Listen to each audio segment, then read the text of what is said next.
Sobat Kreasi, ketemu lagi di Keranjang, Kreasi Aneka Usaha Jawa Tengah. Di sini kita bakal bahas cerita-cerita seru dan inspiratif dari para pelaku UMKM. Nah, episode hari ini kita akan mengulik tentang aneka usaha gerobokan. Informasi yang pertama, kita akan membahas usaha yang ternyata jadi produk khas dari Kabupaten Gerobokan. Wah, seperti apa ya? Langsung saja, inilah info selengkapnya.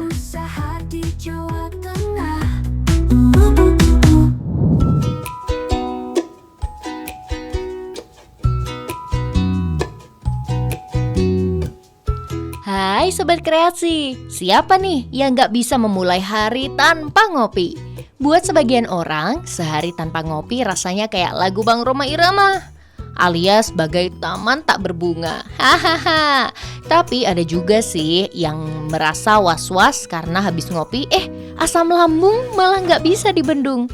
Nah, bisa berabe tuh. Tapi tenang, karena tim Keranjang nemu solusinya. Buat kamu semua si pecinta kopi, kalian wajib kenalan sama kopi yang satu ini. Kopi ini bukan dari biji kopi loh, tapi kopi ini justru terbuat dari tanaman okra. Tepatnya biji okra yang diolah menjadi minuman dengan cita rasa yang mirip kopi.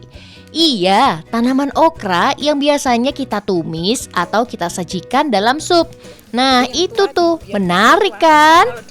Siapa sangka ide membuat kopi okra ini berawal dari hasil panen yang melimpah sejak tahun 2020-an. Ceritanya gini Sobat Kreasi, di Kabupaten Gerobokan ada sepasang suami istri bernama Eni Ganevi dan Yoga yang sehari-hari berprofesi sebagai petani okra. Setiap hari mereka memanen okra muda untuk dikirim ke perusahaan mitra. Tapi karena hasil panennya sangat melimpah, tidak semua bisa dipetik tepat waktu.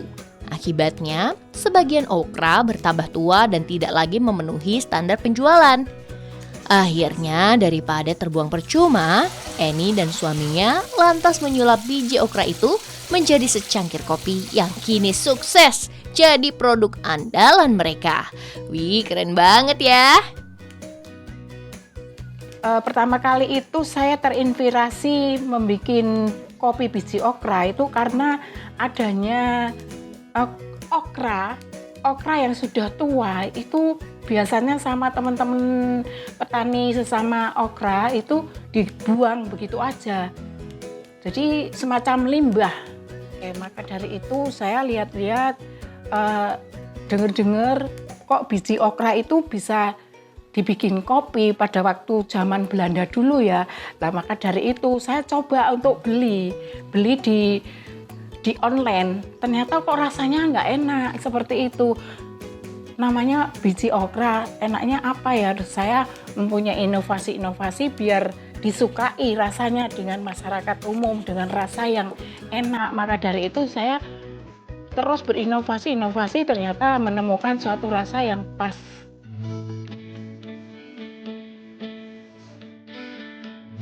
Menariknya lagi nih Sobat Kreasi, di kebun milik Eni hampir tidak ada satupun hasil panen yang terbuang percuma. Okra muda dengan kualitas terbaik dikirim ke perusahaan mitra. Kalau yang tidak lolos quality control, dihibahkan deh kepada warga sekitar sebagai pakan ternak. Sedangkan okra yang mulai tua sengaja dibiarkan mengering di pohon. Lalu bijinya diolah menjadi kopi. Jadi setiap hasil panen punya manfaatnya masing-masing. Wah, keren banget ya Sobat Kreasi. Setelah melalui proses pembersihan, penyangraian, dan penggilingan hingga pengemasan, biji okra tadi pun berubah menjadi bubuk kopi dengan cita rasa yang khas. Gak heran kalau produk ini menjadi salah satu oleh-oleh unggulan dari Kabupaten Gerobokan. Bahkan peminatnya terus bertambah dan mampu menghasilkan omset hingga jutaan rupiah setiap bulan.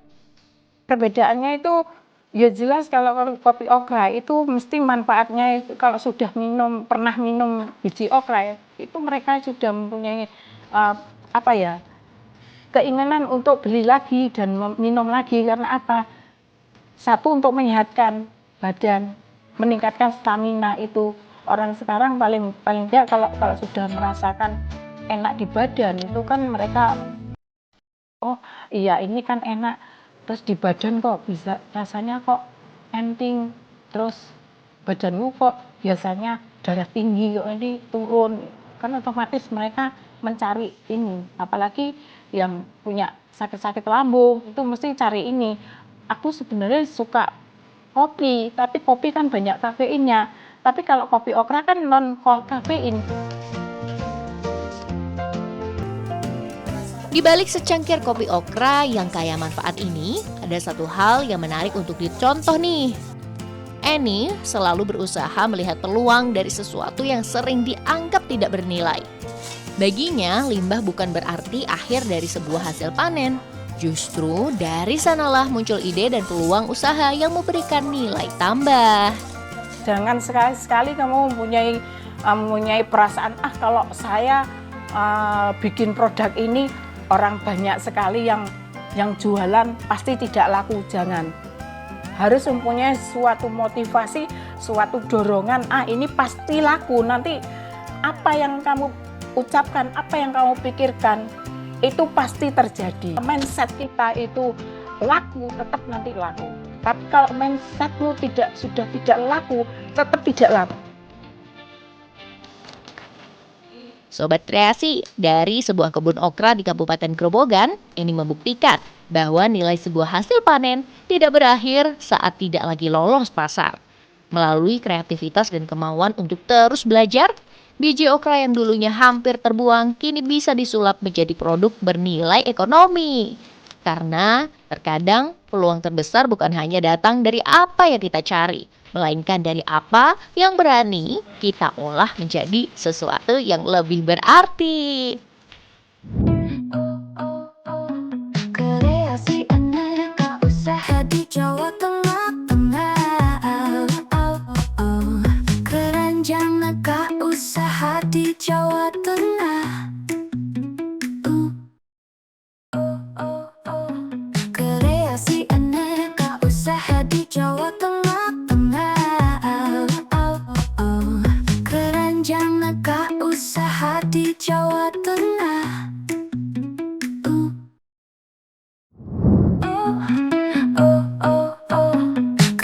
Nah Sobat Kreasi, setelah tadi kita melihat cerita tentang produksi kopi biji okra, berikutnya kita mau bahas tentang produksi tas dari anyaman tali yang bisa menghidupkan ekonomi warga di Kabupaten Grobogan.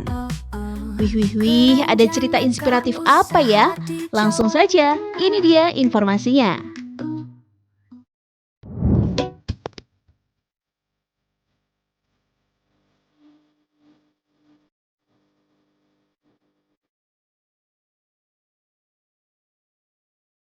Sobat Kreasi, ada yang bisa tebak tas yang satu ini terbuat dari apa? Kelihatannya sih seperti tas anyaman ya. Tapi jangan salah, tas ini ternyata dibuat dari tali jali. Tali plastik yang biasanya digunakan untuk mengikat barang. Bukan bang jali ya. Hihihi. Di tangan ibu-ibu PKK Desa Mlowo Karangtalun, Kabupaten Grobogan, bahan sederhana ini bisa diubah menjadi tas yang kuat, menarik, dan bernilai jual. Tapi, Sobat Kreasi tahu nggak sih? Di balik tas-tas yang cantik ini, ada kelompok usaha bernama BA Craft yang berdiri sejak tahun 2018 loh. Berawal dari kegiatan bank sampah yang diketuai Kusna Ningsih, kelompok ini menjadi wadah bagi ibu-ibu desa untuk belajar membuat kerajinan, sekaligus memanfaatkan waktu luang menjadi kegiatan yang lebih produktif. Jadi waktu itu kita ya ibu-ibu PKK itu waktu itu membuat bank sampah. Nah, bank sampah itu kita berikan nama Berkah Abadi. Nah, karena kita selain fokusnya ke bank sampah, kita fokusnya juga ke craft, karena kalau kita hanya fokus ke sampah itu kurang menarik ya, sehingga kita ayo kita buat BA Craft, jadi kepanjangan dari Berkah Abadi, untuk sebagai wadah dari kader-kader PKK dan bank sampah untuk membuat kerajinan yang bisa kita jual, yang bisa kita ngisi waktu luang di rumah.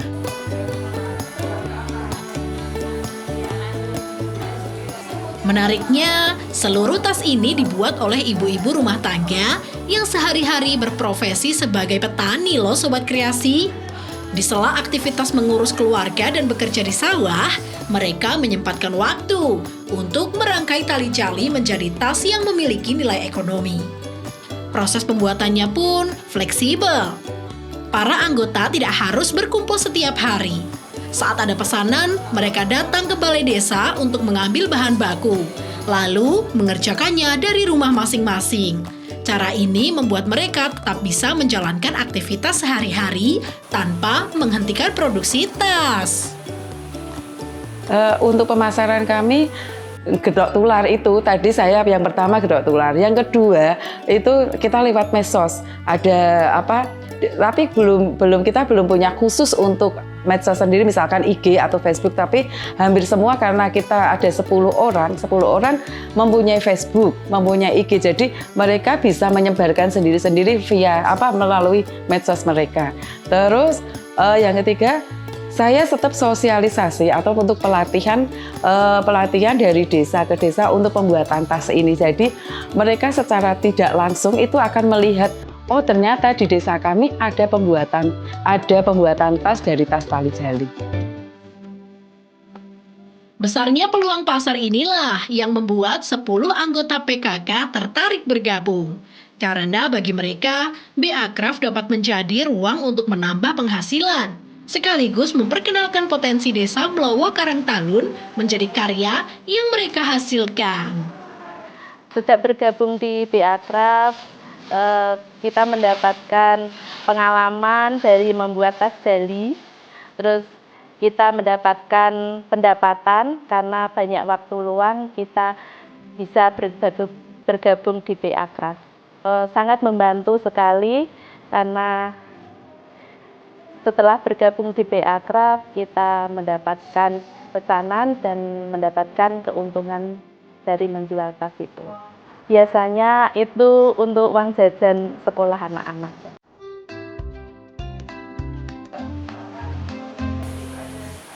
Sobat Kreasi, jangan tertipu dengan tampilannya ya. Meski terbuat dari tali plastik, tas ini mampu menahan beban hingga 5-10 kg loh. Wah, keren banget ya Sobat Kreasi. Model dan ukurannya pun bisa disesuaikan dengan permintaan pelanggan. Dan cukup merogoh kocek sebesar Rp60.000 hingga Rp100.000 saja, Sobat Kreasi sudah bisa membeli tas tali jali ini sebagai pelengkap di berbagai acara. Atau bisa juga menjadi pilihan sebagai tas parcel. Ayo, siapa yang mau pesan? Borong semuanya. Hihihi. Untuk respon dari masyarakat sekitar ya, itu banyak yang dari desa sendiri, dari warga itu sudah memesan. Paling banyak itu kita terima biasanya waktu mau lebaran. Jadi tas ini digunakan untuk parcel, tempat parcel kayak gitu. Jadi pernah kita 1 bulan itu mau lebaran itu hampir 300 tas. Untuk saat ini saya berkesan sekali ya, pernah ada pesanan dari Ketua Dewan Kabupaten Grobogan, itu saya mendapat pesanan 150 tas. Meskipun tas tali jali karya BA Craft sudah memikat hati ratusan pelanggan, namun mereka nggak mau berhenti berkreasi loh Sobat Kreasi. Seiring bergesernya tren dan selera pasar, BA Craft terus berinovasi dengan mengembangkan beragam produk kerajinan lain. BA Craft itu mengikuti perkembangan. Untuk saat ini kita mencoba untuk membuat sabun dari ekoenzim yang bisa kita gunakan dulu untuk warga sekitar, terutama untuk anggota-anggota dulu. Dan yang pertama, dan yang kedua saat ini adalah yang baru ngetren saat ini, kita masih untuk kawat bulu. Jadi banyak inovasi, banyak kreativitas yang dari kawat bulu yang bisa kita jual.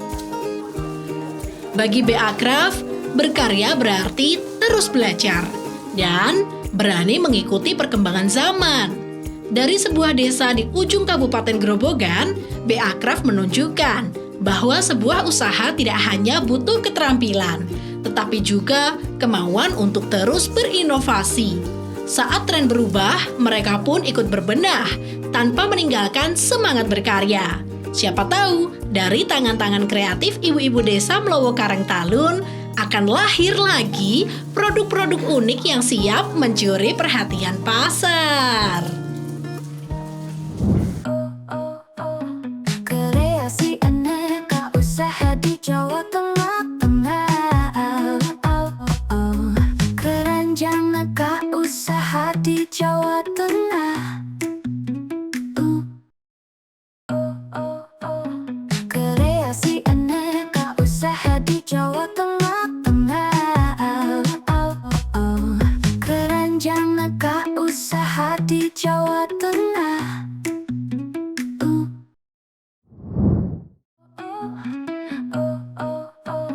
Kreasi aneka usaha di Jawa Tengah. Masih di Keranjang Sobat Kreasi, membahas berbagai usaha yang memiliki banyak cerita di Jawa Tengah, emang gak ada habisnya ya. Kali ini ada cerita usaha kuliner yang enak dan bisa menginspirasi kita loh Sobat Kreasi. Wih, penasaran kan Sobat Kreasi? Langsung saja kita intip yuk. Si aneka usaha di Jawa Tengah.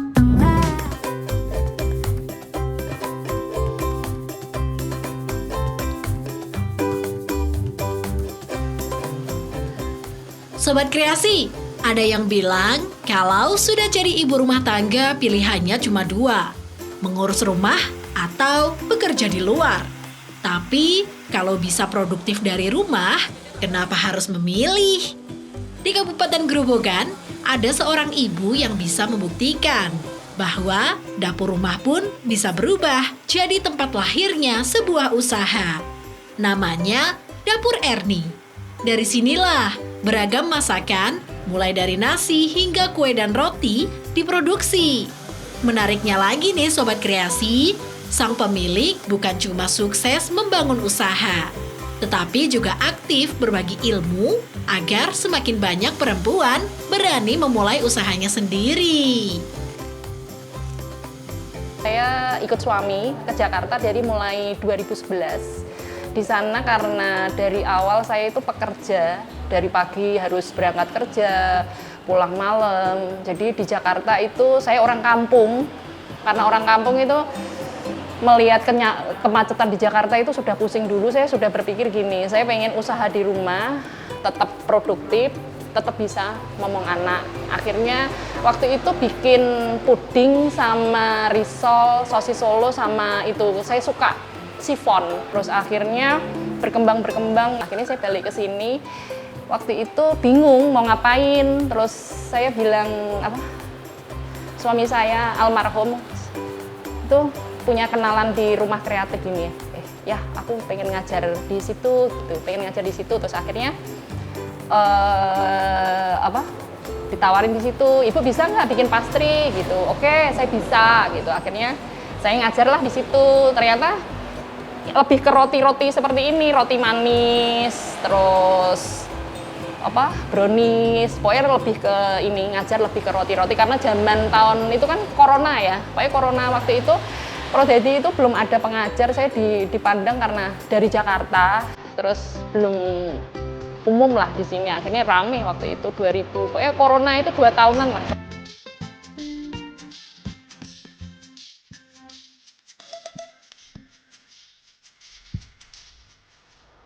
Di Dapur Erni, Sobat Kreasi bisa menemukan beragam produk kuliner andalan loh. Mulai dari nasi tumpeng, kue chiffon, aneka roti, snack box, hingga nasi box yang siap menemani berbagai acara. Eits, tapi bukan cuma rasanya saja yang lezat dan mantap. Bagi Erni, tampilan makanan juga sama pentingnya. Buktinya setiap tumpeng buatannya selalu ditata dengan rapi dan dipercantik dengan sentuhan garnish yang menarik. Wah, ternyata nggak cuma perempuan saja ya yang cantik, tumpeng juga bisa cantik. Hihihi. Sobat Kreasi nggak heran kan kalau banyak pelanggan yang kembali memesan hingga menjadi pelanggan setia Dapur Erni.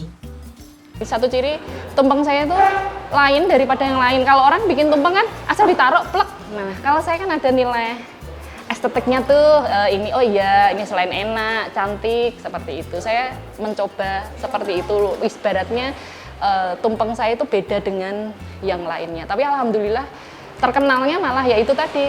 Kalau nyari tumpeng kemana? Tumpeng Purwodadi. Memang pemasaran waktu itu di Jakarta juga Instagram juga. Kalau di Jakarta saya pakai akun ini jual aneka tumpeng karena yang saya jual kan macam-macam tumpeng. Nah di sini tuh saya pakai nama ini. Waktu itu tumpeng Purwodadi. Jadi saya posting tumpeng-tumpeng nasi kuning sama snack box. Seiring berjalannya waktu, Erni terus mencari ide baru agar produknya tetap relevan. Salah satunya dengan menciptakan donat labu kuning. Berbeda dengan donat pada umumnya, Erni memilih memanfaatkan labu kuning sebagai salah satu pangan lokal asal Grobogan. Hasilnya, donat ini bukan hanya punya cita rasa yang lembut, tetapi juga sempat diproduksi hingga 2.000 buah per hari untuk memenuhi kebutuhan program makan bergizi gratis. Rame itu karena kemarin MBG itu loh. MBG kan ada makanan kering. Nah, salah satunya donat ini banyak dicari, donat labu kuning. Karena gini, mereka kan jadi ada seratnya kan. Jadi bukan hanya ada tepung aja, tapi donatnya labu kuning itu kan ada ini kan kandungan seratnya yang ada. Jadi ini kemarin lumayan ada pesanan sampai 1.500, 2.000, tapi ini lebih kecil-kecil seperti itu pakai gula salju. Kadang mengerjakan kita apa ya, malam-malam sendirian ngerjain kayak gitu. Kadang terus ada tambahan kalau banyak gitu baru manggil beberapa orang. Kalau hari ini kan 2, biasanya kadang sampai banyak ya harus 3 orang. Kalau kemarin MBG kayak gitu ini manggil sampai 5, 6. Jadi kesan ini apa ya? Ceritanya gimana ya, Mbak? Kalau ya capek, kadang capek, tapi seneng. Kayak seperti MBG kemarin itu seneng, tapi ya capek. Seneng ya capek. Seneng itu karena apa ya? Pesanan banyak, hampir setiap hari. Uangnya juga lumayan yang masuk. Meski kini persaingan usaha kuliner semakin ketat, Erni memilih tidak ikut perang harga. Baginya, kualitas rasa, pelayanan, dan kepercayaan pelanggan jauh lebih penting. Satu, ya cintai pekerjaan kamu, apapun itu. Ya, cintai pekerjaan kamu, apapun itu. Terus ini apa? Kalaupun lagi sepi, ya ndak usah ini. Tetap fokus di situ yang apa? Ibaratnya yang sudah kita pilih, ya tetap fokus. Sobat Kreasi, dari dapur Erni kita bisa belajar ya, kalau sebuah usaha yang besar tidak harus berasal dari dapur yang besar juga.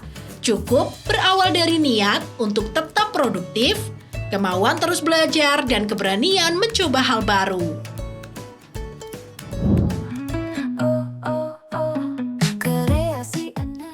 Nah Sobat Kreasi, itu dia cerita inspiratif kita hari ini. Semoga bisa jadi penyemangat dan ide baru buat kamu semua yang sedang atau mau memulai usaha ya. Terus dukung produk lokal, cintai karya anak negeri, dan jangan lupa kita ketemu lagi di episode selanjutnya. Hanya di Keranjang, Kreasi Aneka Usaha Jawa Tengah.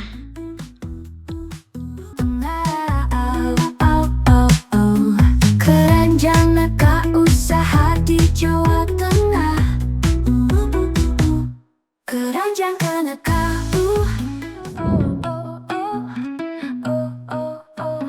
Kreasi Aneka Usaha di Jawa Tengah. Keranjang Aneka Usaha di Jawa